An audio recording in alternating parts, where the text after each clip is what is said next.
Poupi, poupi, poupi, pou.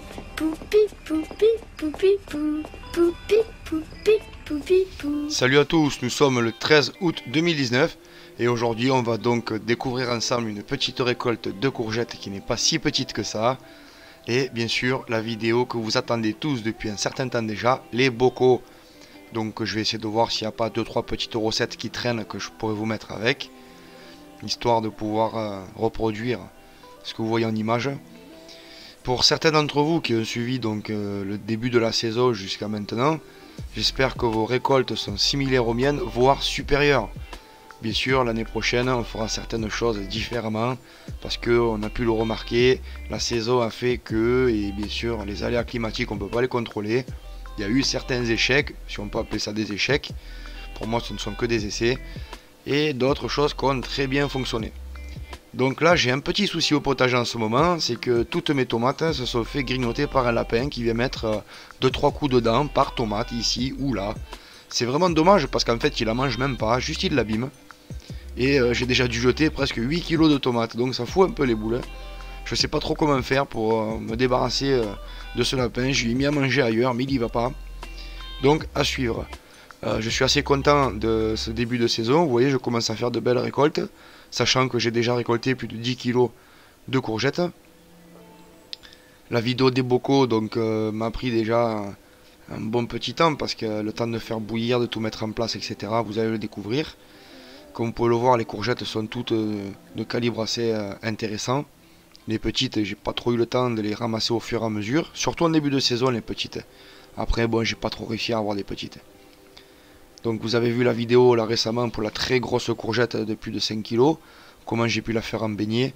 Alors sachez que les beignets sont encore meilleurs le lendemain, surtout quand on les laisse dans un, comment on appelle ça là, les rouleaux sopalin là, quand on les emballe avec. Comme ça, il libère tout son gras, toute l'huile dedans, et le lendemain, il est encore meilleur. Bon, quoi dire de plus? Ben, j'essaye de meubler un peu là toutes ces belles images en attendant d'arriver sur le vif du sujet, quoi. Donc, je vais vous emmener sur la pesée. Et à titre d'information, des courgettes, il y en a encore tout autant à récupérer. Donc, je sais pas si je vais avoir assez de bocaux. Je vais en mettre quelques-uns au congèle. Mais c'est vrai que le bocaux c'est intéressant parce que la conservation est longue. Le congèle c'est intéressant aussi parce qu'on ne perd aucune valeur nutritive. Mais bon, après on va bien sûr réchauffer les aliments, donc on va perdre des vitamines. Et il y a aussi le procédé par lactofermentation, j'y reviendrai plus tard en vidéo. Comme vous pouvez le voir, la récolte est assez considérable. Et c'est vrai que pas se casser le dos non plus. Bon, je vais le transporter en plusieurs fois sous la pergola. Et on se retrouve tout de suite pour la peser. La petite caissette est bien chargée. On va transporter tout ça sous la pergola, comme on le voit, un magnifique panel de couleurs. Allez, on se retrouve sous la pergola. Bon, ça c'est une partie des récoltes que j'ai pas mangé du coup, hein. C'est ce dont j'ai perdu le contrôle. Ça fait déjà un moment qu'on mange des courgettes. Mais ça va vraiment être pour les bocaux. Vous voyez qu'il y a plusieurs variétés. Et ça, croyez-le ou non, c'est de la petite ronde de Nice, quoi. Celui-là. On prend la balance, là, on va faire une petite pesée quand même. C'est que j'aime bien moi. Alors on prend des petites. Bon, je mets cette pesée en accéléré, en espérant que ça va pas trop vous déranger de voir cela en rapide. Je note petit à petit là, les résultats, vu que la balance est limitée à 5 kg, donc pièce par pièce.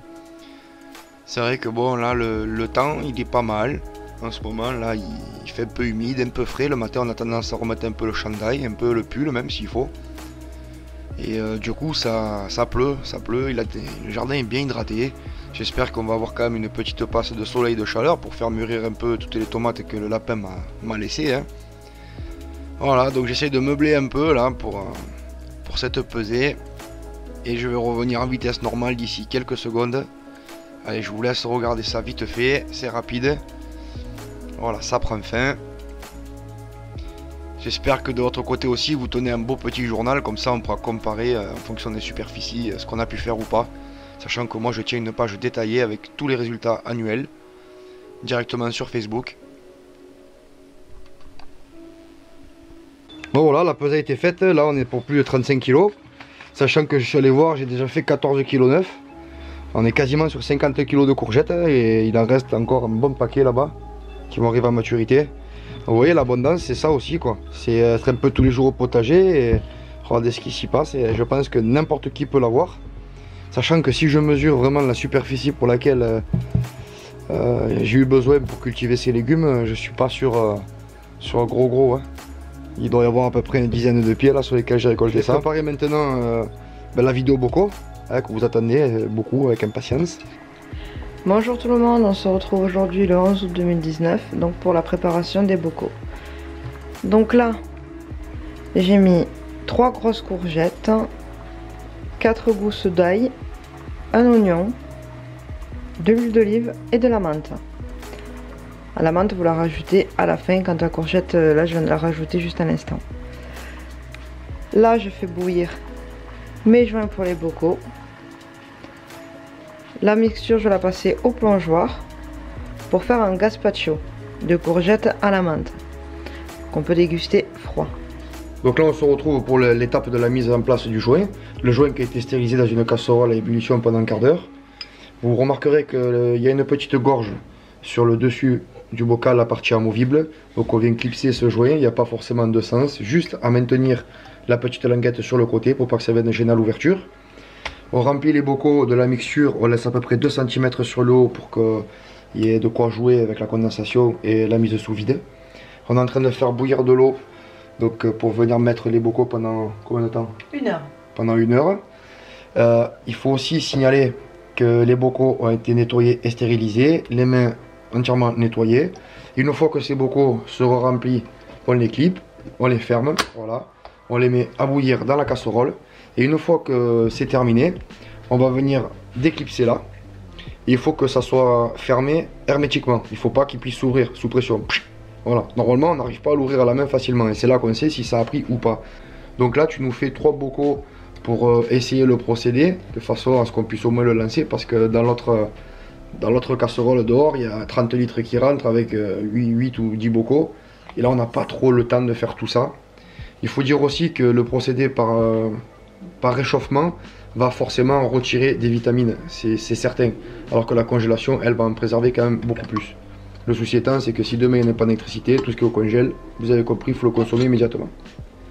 Donc voilà, on est parti pour 3 bocaux dans la marmite. Donc voilà, ça bout.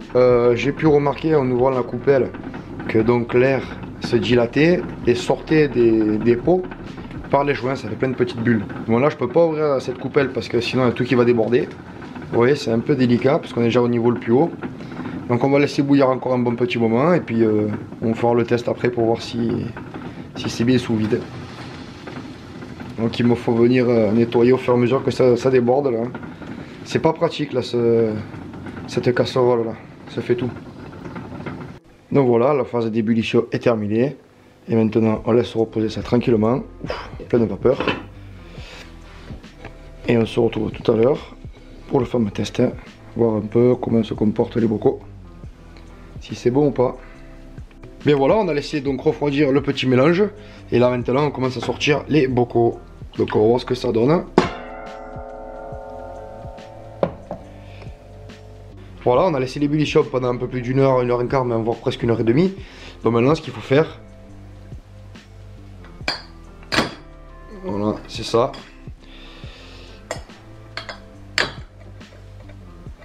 Il faut les décapsuler. Il faut venir regarder avec le doigt que ce soit bien résistant là. Voilà, on peut pas les ouvrir. Il faut quand même forcer un peu parce que vous savez que pour les ouvrir, il faut tirer sur le rebord de la languette pour que ça fasse pchit. Si elle n'a pas le pchit, ça le fait pas. Donc vas-y, tiens-moi le si tu y arrives comme ça, que je puisse forcer un peu. Ouais, ça tient bien quoi. En effet, c'est bien sous vide. Je vais vous dire que je force quand même. Hein. Voilà. Pour moi, c'est réussi. Maintenant, il ne restera plus qu'à mettre une belle étiquette qu'on va coller au-dessus avec la date à laquelle il a été fait et qu'est-ce qu'il y a dedans. Voilà, ben voilà les petites étiquettes les moins chères, ça ira très bien. On va mettre une étiquette sur le dessus du bocal ou alors pourquoi pas carrément ici sur le côté. Et comme ça, on sait qu'est-ce qu'on a dedans et quand c'est qu'il a été fait. Est-ce que toi tu sais ce qu'il y a dedans? Ben bien sûr que je sais ce qu'il y a dedans, courgette à la menthe.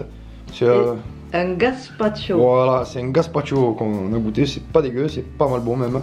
Donc voilà, ça fait des idées de bocaux. Hein. Puis on va continuer encore des recettes, on va continuer à faire des choses comme ça, puisqu'il y a 40 kg de courgettes à préparer. Je crois que là, il va falloir sortir les grosses marmites, parce que c'est pas avec 3 bocaux qu'on va réussir à avancer dans la mission qui nous est incombée. J'attends mes tomates pour vous faire aussi la recette de la ratatouille en bocaux. Ouais, les tomates arrivent à grands pas. Par contre, ne réutilisez pas les joints d'occasion, ceux que vous avez déjà démontés. Ils ne servent qu'une fois, ils sont jetables. Même si c'est de la marque Le Parfait ou pas, on jette, on ne peut pas prendre le risque. Je pourrais vous faire une vidéo sur le risque sanitaire lié à l'utilisation des bocaux. Donc c'est justement, on ne s'en sert qu'une fois, justement lié au sanitaire. Parce que si je refais bouillir derrière, je ne peux pas le stériliser. Non, parce qu'il se déforme là. D'accord. Et après il va sécher et puis ça Non, va parce que pas le faire. J'ai vu pas mal de gens qui posaient la question justement. Ah, il y en a aussi qui les récupèrent. Hein. Il y en a, il y en a qui les récupèrent et qui sont pas malades. Mais bon, on va pas prendre le risque parce que je sais que là t'attrapes la mort. Là, c'est au mieux, c'est une courante pendant 2-3 jours, on se vide dans tous les sens.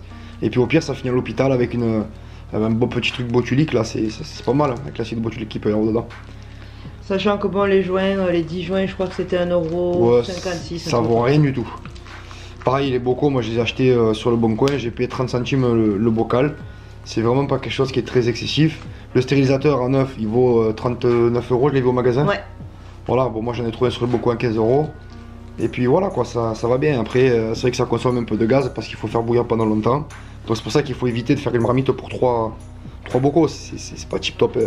Mais là au moins j'ai pu vérifier que je me trompais pas sur la recette de ma grand-mère. Là je l'ai fait un peu comme ma grand-mère les faisait et on arrive à garder les bocaux pendant très longtemps. Bon, ben on continue sur les préparations des mixtures. Vous voyez, je découpe mes petites courgettes en petits dés. Ça va partir pour de la soupe. Bien sûr, on garde toutes les semences parce que même si on ne s'en sert pas pour faire des légumes, ça peut être facilement consommable. On peut le faire sécher avec un peu de sel, ça fait des graines de courge. Et puis aussi, c'est que c'est un excellent vermifuge. Donc pour ceux qui n'ont pas de levure, on peut utiliser de la bière. Les déchets de cuisine, là, tout ce qui est de la courgette, ça part aux poules, hein. On ne se pose pas la question. Donc là maintenant, les petits dés là sont en train de partir dans le faitout, comme vous le voyez, et puis ça va être réduit en soupe. Et aussi avec un oignon et 3 gousses d'ail. Voilà, un oignon et 3 gousses d'ail. Ça va cuire pendant combien de temps là? Là, à peu près bien une demi-heure, 1 heure. Une demi-heure, 1 heure. Bon voilà, on est bientôt prêt à lancer le gros stérilisateur qui est ici. Donc plutôt que de le faire dehors parce qu'il y a eu une averse, ben, je vais le faire sur la gazinière là. Dans ma petite cuisine d'été, ça ira très bien. On a fait des bocaux, donc vous voyez on a coupé en lamelles des courgettes. Et dedans j'ai rempli d'eau avec un tout petit peu de sel, de manière d'assaisonner. Alors on nous dit sur certaines recettes qu'il faut mettre qu'à moitié parce que la courgette va dégorger. Mais moi je suis pas tranquille avec cette idée là. On m'a toujours dit qu'il fallait qu'il y ait de l'eau par-dessus la tête, donc tant pis. Si ça foire, eh ben, ça fera 2 bocaux à jeter, c'est pas grave. Il y a plein d'autres courgettes, mais bon, je suis pas tranquille de laisser qu'à moitié pour laisser dégorger soi-disant. Donc voilà, on va faire comme ça. Et puis ici, on a donc la soupe. Allez, ben, c'est parti, je continue de faire ça. On est en train d'installer donc les joints là. Et puis je lance le stérilisateur. Donc voilà, il nous manquait donc 2 bocaux pour pouvoir allumer le stérilisateur. J'avais mal calculé mon coût, donc ben celle-là je vais l'éplucher. Je vais faire pareil que pour les autres. Je vais faire des petites lamelles. Voilà. Donc là voilà, 5 bocaux ont été installés dans le fond. Vous voyez, il y a une espèce de tige là en plein milieu. C'est pour éviter que les bocaux tapent dans le fond. Donc pendant qu'on est en train de stériliser les tout derniers joints des derniers bocaux, voici pour l'installation du torchon. Donc c'est pour vous montrer comment ça se fait. La languette là, qui ouvre et qui ferme le bocal, elle est fermée uniquement que pendant la mise à ébullition. Après les bocaux n'ont pas à être fermés. Regardez par exemple ceux-là qui sont faits. Et ceux-là ils sont faits là. Je m'enlève de là. Voilà, ceux-là ils sont faits et on a décapsulé. Et ça reste fermé bien étanche. Vous voyez, ça ne bougera pas. Alors que si on le referme, ça va venir exercer une pression sur le joint, c'est pas cool, il faut éviter. Donc vraiment la languette elle ne sert que pour la conservation, elle fait l'ébullition là. Donc là tout est fermé, tout est bloqué, les languettes elles sont direction le centre. Sur le bord on a donc le pivot pour ouvrir le couvercle. Et pour pas que le pivot vienne taper sur le galva, on met un chiffon déjà, ça évite de percer le matos. Voilà. Bon, ben force est de constater que sur le gros brûleur gaz de la maison, ça ne portait pas le tout à ébullition, juste en bas.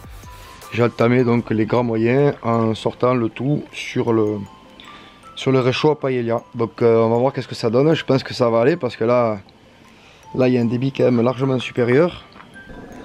Bon, ça fait à peu près 8 minutes, on doit être pas loin des 70 degrés. Donc il faut attendre que ça monte à 100 degrés et que ça boue. Et à partir de là, on lance le chronomètre. Voilà, ça continue de monter, donc c'est que ça fonctionne bien. J'étais bloqué tout à l'heure à l'intérieur, j'étais bloqué à 70, 75 sur l'autre feu. Là. Ça boue en bas, mais pas en haut. Allez, on attend un peu, on va voir ce que ça donne. Bon, à l'extérieur, là, on n'arrivait pas à dépasser les 83 degrés parce qu'il y a un peu de vent, il fait un peu frais. Alors du coup, j'ai décidé de le rentrer à l'intérieur. Il se trouve qu'à l'intérieur, une fois qu'il était chargé, ben, le carrelage n'étant pas les graviers à l'extérieur, une fois tout mis sur place, on est monté à 90, on continue de monter. Puis d'un coup, en fait, les pieds se sont écartés et tout a failli tomber par terre. Donc très dangereux, faites-y bien attention. Donc ce trépied, moi, je ne l'utiliserai plus. Bon, je pense que cette fois, on arrive à toucher au but.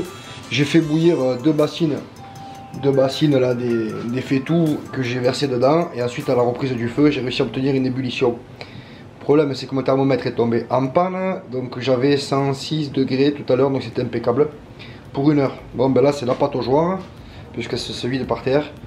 Mais bon, si vous avez un cuiseur comme ça, là, pour faire vos pots, enfin un stérilisateur, pensez-y, vous n'arriverez pas forcément à le faire bouillir parce qu'il y a beaucoup de volume. 21h10, ça fait 1h15 que ça bout. Et ça bout même plutôt pas mal, je vais vous montrer ça. Voilà. Vous voyez, donc c'est pas mal du tout. Eh bien, je vais couper le feu et on va laisser refroidir. Et quand ça sera froid, on sortira les bocaux, on décapsulera et on verra si c'est étanche. Petit matin, 6 h. Alors, qu'est-ce que ça dit?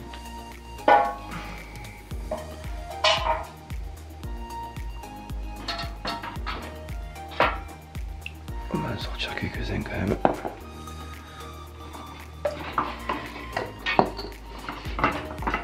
L'eau est encore un petit peu tiède.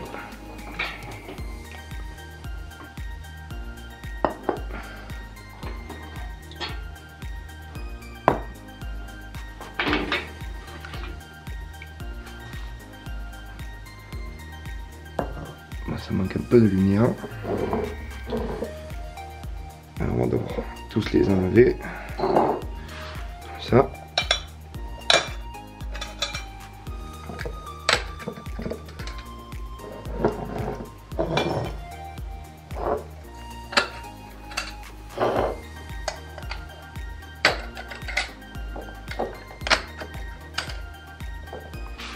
On va vérifier ça.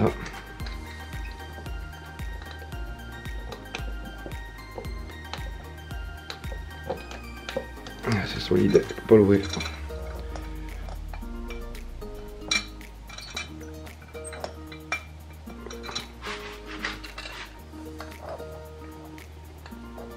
Voilà. Ils ont tous pris pour le moment. Faut forcer quand même, hein. Faut pas hésiter. Hein. Voilà. Bon, ben, je vais continuer l'opération et puis on va tous les sortir et les étiqueter. Bon, ben voilà, pour le coup, je pense que c'est réglé maintenant. Tous ces bocaux là sont faits, il ne reste plus qu'à en faire d'autres. Vous avez la recette, vous avez la méthode, à vous de jouer maintenant. Et voilà, c'est déjà fini. Maintenant, c'est à vous de jouer. Si la vidéo vous a plu, n'hésitez pas à déposer donc un petit pouce bleu. En vous abonnant, si vous cliquez sur la clochette, vous serez notifié des nouvelles mises à jour. Et si le cœur vous en dit pour me soutenir davantage, vous pouvez passer sur mon Tipeee dans la description, voir une petite pub ou effectuer un petit don. A très bientôt et joyeuse plantation. Ciao, ciao.